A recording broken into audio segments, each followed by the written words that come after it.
Tonight on College Press Box, Bailey and I and the rest of the seniors make our final appearance on the show. We've got baseball and softball against OSU. And it was a big weekend for Texas golf. They took a swing at some Big 12 titles. And Texas men's and women's tennis made a racket in the Big 12 tournament. All this and more, it's the senior show here on College Press Box.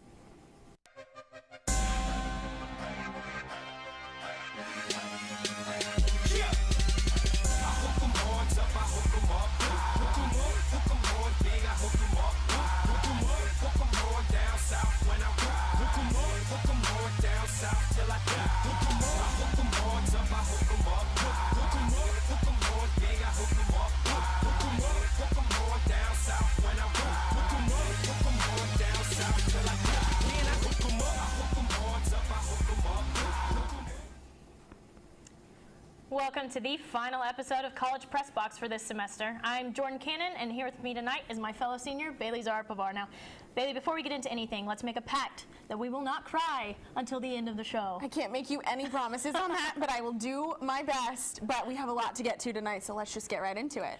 And speaking of crying, did you happen to catch that baseball game yesterday? Because that was a heartbreaker. Oh, what a heartbreaker for Longhorn fans wherever they were. The dish consistently denies hitters home runs game after game, and Oklahoma State found a way to get it done yesterday. Heartbreaker for the Longhorns. But before we get into the OSU series, Texas baseball took on UT Pan American on Tuesday, and the Horns had a little bit more success with the bats during the week. UTPA had a 4-1 lead going into the bottom of the fifth inning, but Zane Gerwitz singled to score Colin Shaw, and then CJ Hinojosa scored on a wild pitch to bring Texas within one. In the bottom of the sixth, Ben Johnson jacked his third home run at the dish this season and tied up the game. Then in the bottom of the eighth, with Brooks Marlowe in scoring position, Mr. Clutch himself, Mark Payton, singles to left center to score the go-ahead run, and Texas beat UT Pan American for the 40th straight time. And Texas took on Oklahoma State this weekend in a Big 12 matchup. Coming off the 3-0 Friday win, the Horns looked to win their weekend series against the Cowboys on Saturday. Starting pitcher Dylan Peters allowed only one unearned run in his 5 innings of work. He worked himself out of jams all game long, stranding 8 Oklahoma State runners on base. Texas capitalized on 2 back-to-back walks from both CJ Hinojosa and Colin Shaw, and a wild pitch in the bottom of the second. Freshman Zane Gerwitz got it done by grounding out to shortstop to score Hinojosa. In the top of the fifth, the Cowboys scored an unearned run, and in their next round at bat, in the 6th inning, they scored the same runner, Craig McConaughey. That's not Matthew, that's Craig McConaughey, on a Donnie Walton single to left field. The Cowboys took Saturday's contest 2-1 to force Sunday's matchup as the deciding game in the series against OK State. And Sunday was senior day at the dish, and the Horns were looking for a series win against Oklahoma State. As Bailey said, let's see how it went.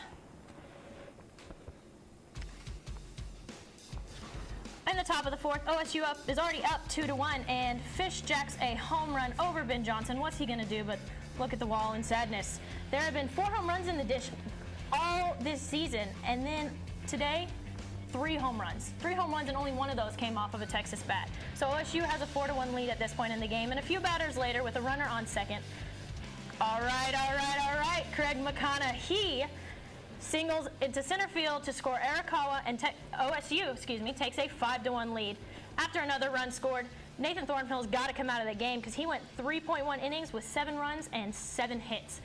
And Texas would, on this 4th pitcher, John Curtis, Texas turns a nice double play to try and gain some momentum heading into the bottom of the ninth, And with 1 out, trying to gain some sort of momentum, Mark Payton will double to left center field. And here comes Ben Johnson around third base to score. Texas is now losing 8-3, and they would not be able to come back. They dropped the series 2-1. Head coach Augie Garrido and senior Mark Payton shared their thoughts after the series loss to Oklahoma State. I've asked players to take tomorrow off, Tuesday off until game time, and get baseball off their mind. They've been really bogged down with classroom stuff. This is toward the end of the semester. No excuses, just let's get away from it for a little bit and start over Tuesday night. Mark obviously is one of the best players in the entire conference and one of the best players in the entire country. And I think that his turning down professional baseball to come back to help us get to Omaha was a very unselfish move, and I hope that he is having the kind of experiences that a senior at the University of Texas can enjoy. It's something that I would never, give up. and it's something I really enjoyed the last 4 years of, and something I really take full advantage of. And just being able to wear Texas across my chest and represent this great state. So I wouldn't change it, trade it for anything. So I loved it. Now, to get a little more in-depth analysis on this series and the state of the team in general, we welcome in another senior, Bryce Gibson. But before we get into baseball, we'd like to wish Bryce a very happy 22nd birthday. Bryce, we're so glad to have you on the show. Yes, thank you so much. I feel doubly old because it's a senior show and I'm also 22, so it's kind of unfortunate, but it's good to be here. Glad to have you.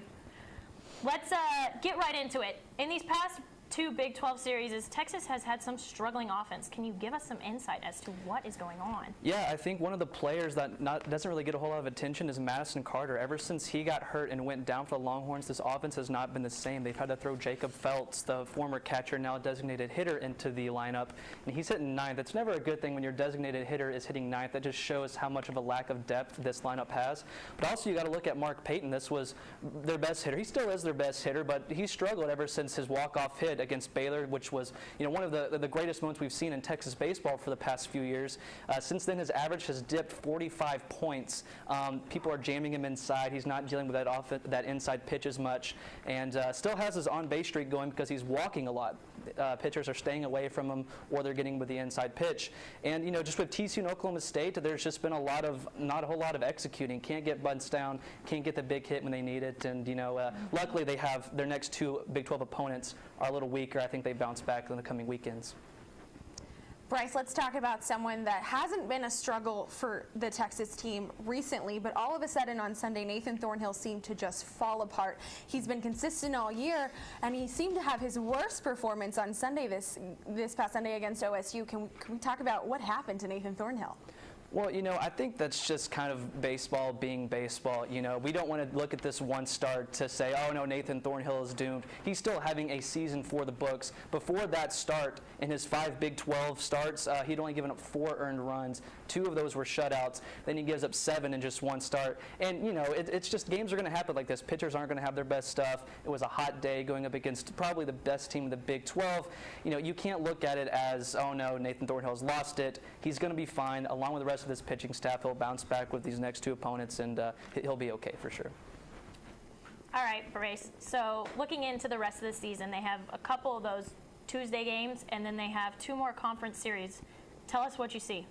Well, I think it's huge for the Longhorns to get out of Dish Falk Field. Normally it's good to come back home to a familiar environment, but I think the best thing for this offense right now is to get some different scenery. They just cannot hit at the dish. They cannot move runners over, cannot get any home runs, anything in the gaps. And so I think it's going to be big for them to go against 2 opponents. Like we've been talking about, West Virginia is the one they play next weekend. West Virginia has won 4 straight games, but they're an offensive team. I think Texas matches up well against that. Then they have last place Kansas State, and that's a series that you've got to sweep if you still think Texas is a serious contender for the postseason. So I think that's the big thing. We know that this offense has it. Against the Texas Tech series, they had 20 runs. In the Oklahoma series, they had 25 runs, 40 hits in each of those. So we know they can do it. It's just they were playing on the road in those series. They got away from the graveyard of Dish Falk Field. And so I think once they go on the road against some of these lesser talented teams, they're going to be just fine and maybe even still get a number 1 seed for a regional if they can maybe go 5-1 in these next 6 Big 12 games. And Bryce, you talked about Texas being a serious contender in the postseason. Looking ahead to that, even past the regular season play that they do have remaining on their schedule, what does the Big 12 tournament look like for Texas at this point? Well, right now, Texas is sitting at 4th place in the Big 12 standings. They're only 1 game behind Texas Tech. And in the Big 12, you've got TCU at 2nd, Oklahoma State at 1st. After those top 2 teams, it's kind of a big drop-off. It could be anyone who gets that 3rd spot. And Texas has a good shot to do it. They're only 1 game out of 3rd with some easy games coming up. So if they can go 5-1, I think that the 3rd seed is very likely for them. But if not, if they don't finish, if they have a bad finish like they have the last 2 seasons, especially 2012, where they didn't even make a region, and 2013 when they didn't make a region, then it's going to be they may fall down to the 6th or 7th seed. But I look for them to go 5-1 in these. I really think Texas is going to bounce back on the road, and so I think they're definitely going to have a great tournament in the Big 12, something they haven't had in a long time, and then get a number 1 regional seed. But honestly, I think they'd be better off getting a number 2 seed in a region, because they just haven't hit well in Disch-Falk Field. But we'll see how it goes. I think with that pitching staff that they have, number 6 in the nation nationally, I mean, there's a lot of damage they can do the postseason, and I'm excited to see what they do. So Texas doing some damage up in Oklahoma City potentially. Well, Bryce, thank you for coming in to drop some baseball knowledge on us, and we hope you have a great birthday. Thank you. Thank you very much. When we come back, we'll give you a complete recap of Texas softball over the weekend. And men's and women's golf hit the links this weekend to battle for the Big 12 title. We'll tell you how they did. Stay with us.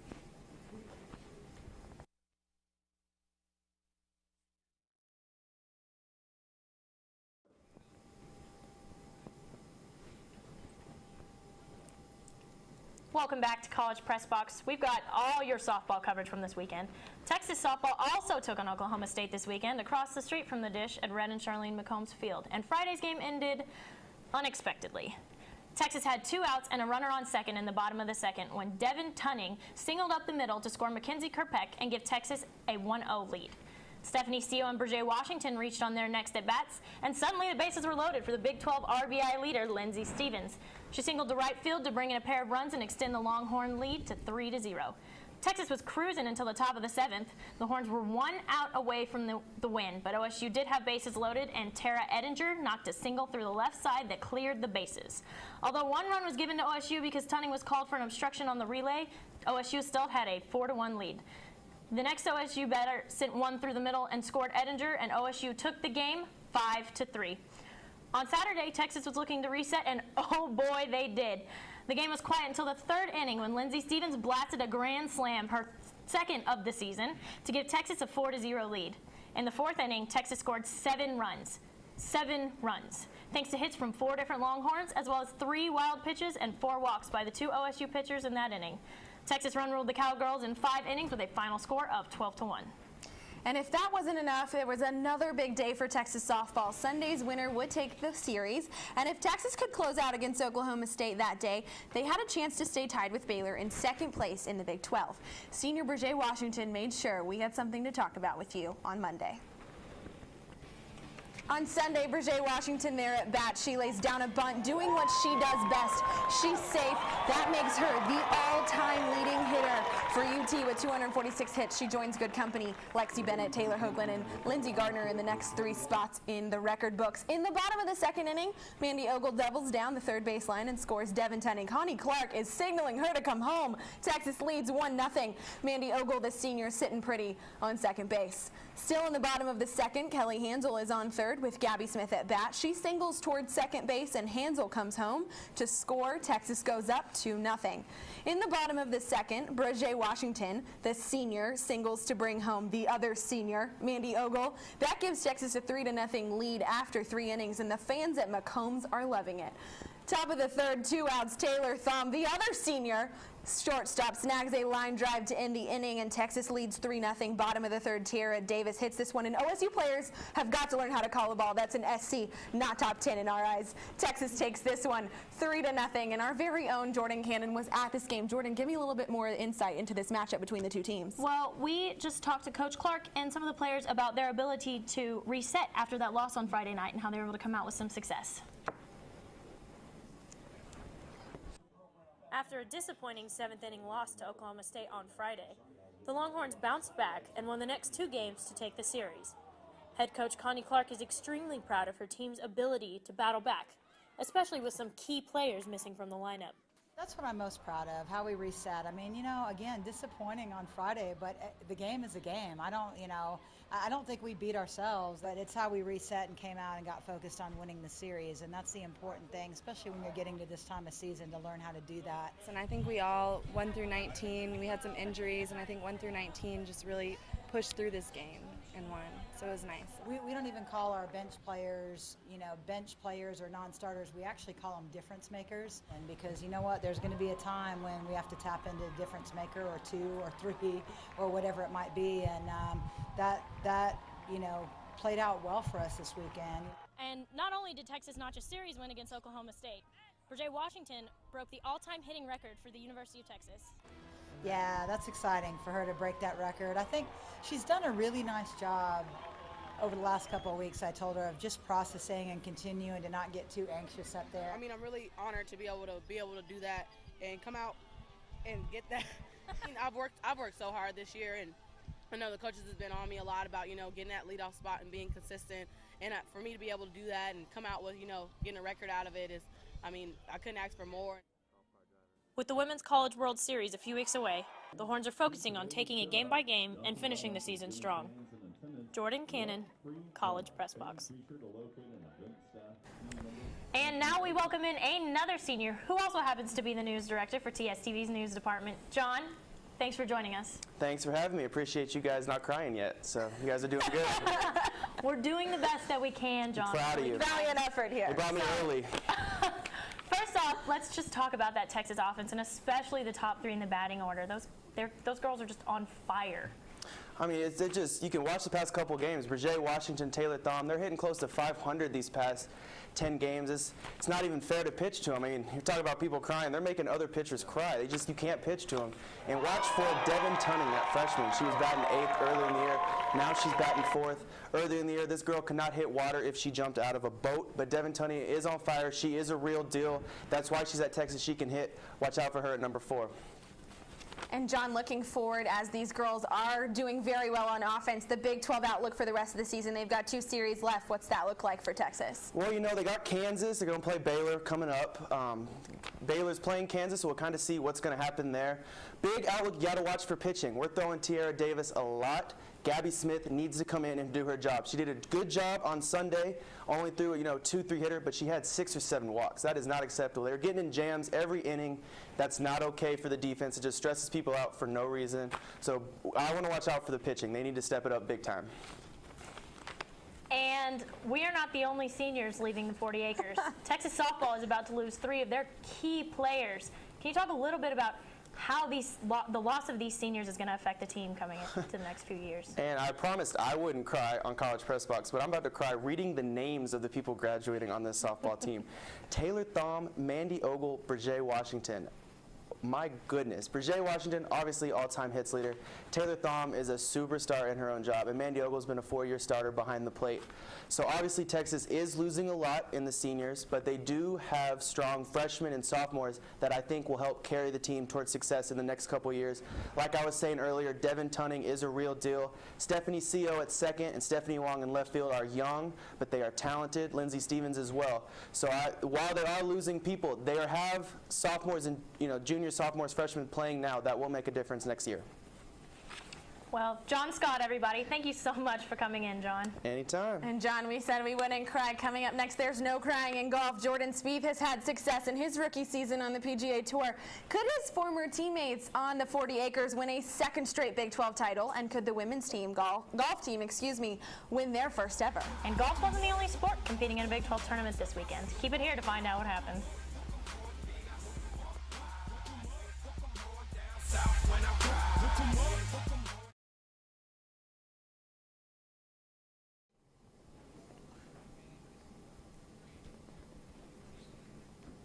And welcome back to the Senior Show here on College Press Box. For Texas golf seniors, it has been a good ride. A national championship, a Big 12 title, and the ride just keeps on going. The number 18 Longhorns won the conference title for the 2nd consecutive year. On Sunday at Whispering Pines Golf Club in Trinity, Texas, they were led by even par performances from both junior Brax McCarthy and freshman Gavin Hall.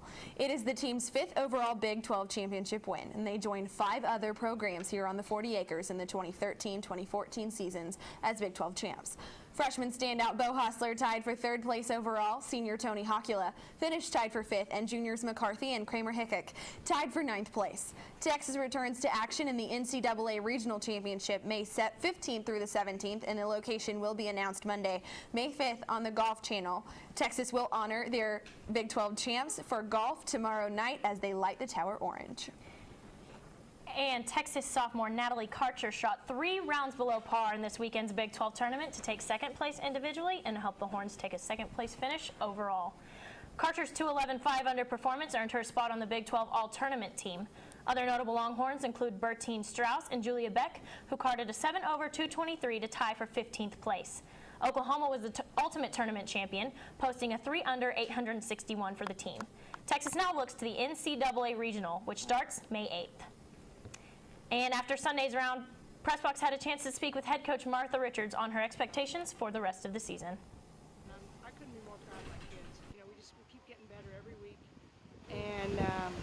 they fought hard all week, and we just never got on that birdie streak like Oklahoma did, but I'm really, really proud of them. They did great. Yeah, absolutely. You know, we were 50th coming in. Typically, they say for the women to be safe, you need to be 55 or better. That's kind of the typical thing, you know, as typical as it can be. So this will move up because of this, because we only lost to the number 8 team in the country.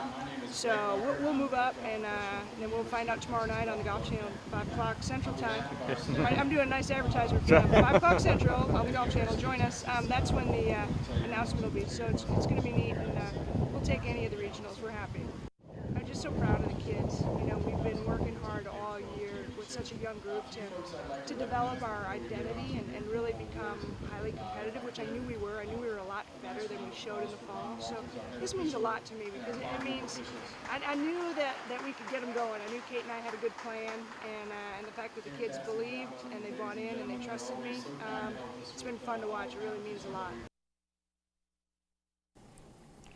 And moving from the golf course to the tennis courts, we bring another senior who is also the entertainment director here at TSTV, Sonia Singh. Welcome to the studio, Sonia. Thanks for joining us. Give us all the latest on Texas tennis. Thanks, guys. Thanks for having me. Now, the UT Austin men's and women's tennis teams are more than likely recuperating after both teams lost to Oklahoma teams in the semifinals of the Big 12 championship. Now, Oklahoma is ranked number 3 in the Big 12 and took out the UT men's team 4-0, while UT women's tennis lost in a final game score of 1-4 in favor of Oklahoma State. Now, the highlight of the women's match against Oklahoma State had to be when Brianna Addison, a Texas All-America sophomore, defeated Victoria Lushkova in a thrilling second set tiebreaker, taking away the match with a score of 6-2 first set, 7-6 second set, awarding Texas's only game win against Oklahoma State and Addison's 10th straight singles win. Now, this girl is truly unstoppable at this point. The second-seeded Texas men's tennis team were not fortunate enough to grasp even one game win against Oklahoma. Head coach Michael Center saying that the team didn't take full advantage of their opportunities at the Big 12 championship semifinal, and that the team needs to start stronger and stay consistent throughout their matches. However, he did give credit to the Sooners for their team's performance. These bitter defeats do not come without optimism, however, as Texas is still awaiting their seeding in the NCAA championship selection announcement this Tuesday, April 29th on ncaa.com. So best of luck to both the women's and the men's tennis teams. We know they'll keep that Texas fighting spirit alive. Sonia, thank you so much for stopping by to give us some of the tennis insight. And when we come back, y'all, it will be for the very last time here on College Press Box. No. We'll give you the update on the Coming On Strong Tour and prep you for the summer sports. Stick with us. Okay,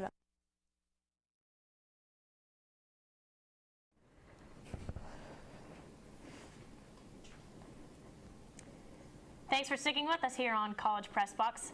Charlie Strong made his first stop in the Coming On Strong Tour on April 21st in Fort Worth. He'll visit 12 cities total to talk with fans and spread the word about the new Texas football program. At that first stop in Fort Worth, he had some realistic thoughts to share with fans. He said, quote, "We have everything available and I don't know why we can't be successful." But then went on to say that, quote, "We will not be in the national championship game," end quote. The next stop in the Coming On Strong Tour is today in San Antonio.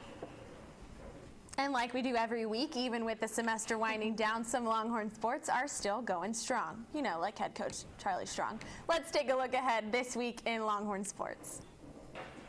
On Tuesday, Texas baseball trying to rebound from that loss to Oklahoma State. They take on Prairie View A&M at 6 p.m. at the Dish. That's going to be on Longhorn Network. And on Friday, baseball is going to take on West Virginia. They're getting away from the Dish out in Morgantown at 5 p.m. and softball against Kansas here at Macomb, 7 p.m. Again, a Longhorn Network game for you. Saturday is a busy day in Texas sports because track and field and cross country will host the Longhorn Invitational.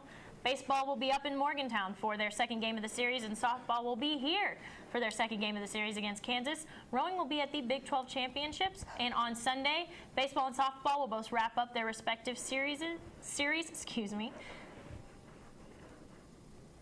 So I'm being told that before we get into all the sappy stuff, there is a little video that all of the producers for today would like to show. So let's take a look at that before we get too emotional.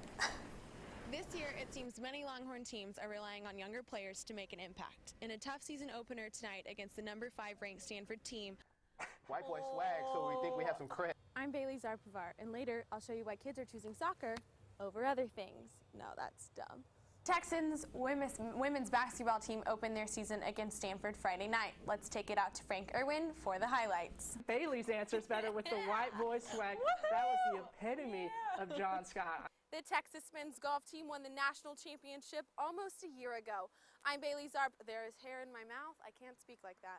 Presentation from Zarpavar. Zebra Zelda is going to get the win tonight. I'm Bailey Zarpavar. Have a great night.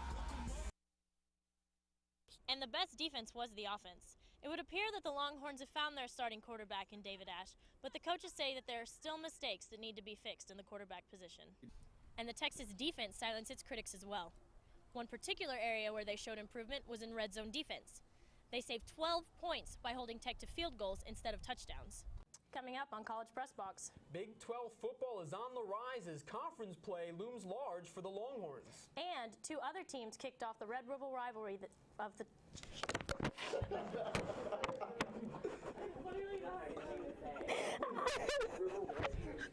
It sucks. It really sucks. I'm sorry, I will get it. Let me, okay. What? Give me 1 second. I'm so sorry. I thought I had this. I practiced this in my head like a zillion times. Episode of Crossfire. Jordan, I think we have enough time here. Go ahead. 30 seconds or however much. See, no, that's not fair. How are we not supposed to cry after that? I was laughing at all the mistakes and how young we were. And then I put that picture and I'm like, okay, now I'm going to lose it. But before I actually can't say anything else, I would really like to make sure that everyone in the studio, everyone watching knows that this has been an incredible experience. I know Jordan will give her comments in a second, but I've had an incredible 4 years here at TSTV. It's a home away from home on my huge Texas campus here, and I really do believe in every single one of the people that are here and the mission and the things that we try to teach and try to practice every day, because there's no other experience like it in college, and I really have had an amazing, amazing, amazing 4 years, and I want to thank all of our younger classmen who have been incredible, and I'm very, very lucky to say and very happy to say we're leaving the department in great hands, and I'm going to miss every single one of you, but don't worry, Mama's going to be back to say hi from time to time. And Bailey pretty much touched on the, career help aspect of this, but before I get into it, I would really like to first thank Bailey, my assistant sports director, for this great year of work. But then I also definitely need to shout out to Josh Blunt, Quentin Bodwin, Renee Moreno, Julian Owens, for all the work that they put in every single Monday, because I would not be able to do this without you guys. And so I just wanted to make a special thank you to you guys. And for everybody else who's here on a day-to-day basis, everybody else who makes this happen every week, I want to say thank you to all of you. And so, for the last time, make sure you follow us on Twitter at College Press Box for all your Texas sports updates. And if you love sports debate, tune in on Wednesday nights at 9:30 for College Crossfire. We will be there with Bryce Gibson. Please tune in. This Wednesday. This Wednesday is actually the senior show for College Crossfire. So you can follow them on Twitter too at College Xfire. For John Scott, Bryce Gibson, Sonia Singh, Bailey Zarpavar, and all the other seniors graduating here at TSTV, thanks for tuning in and good night.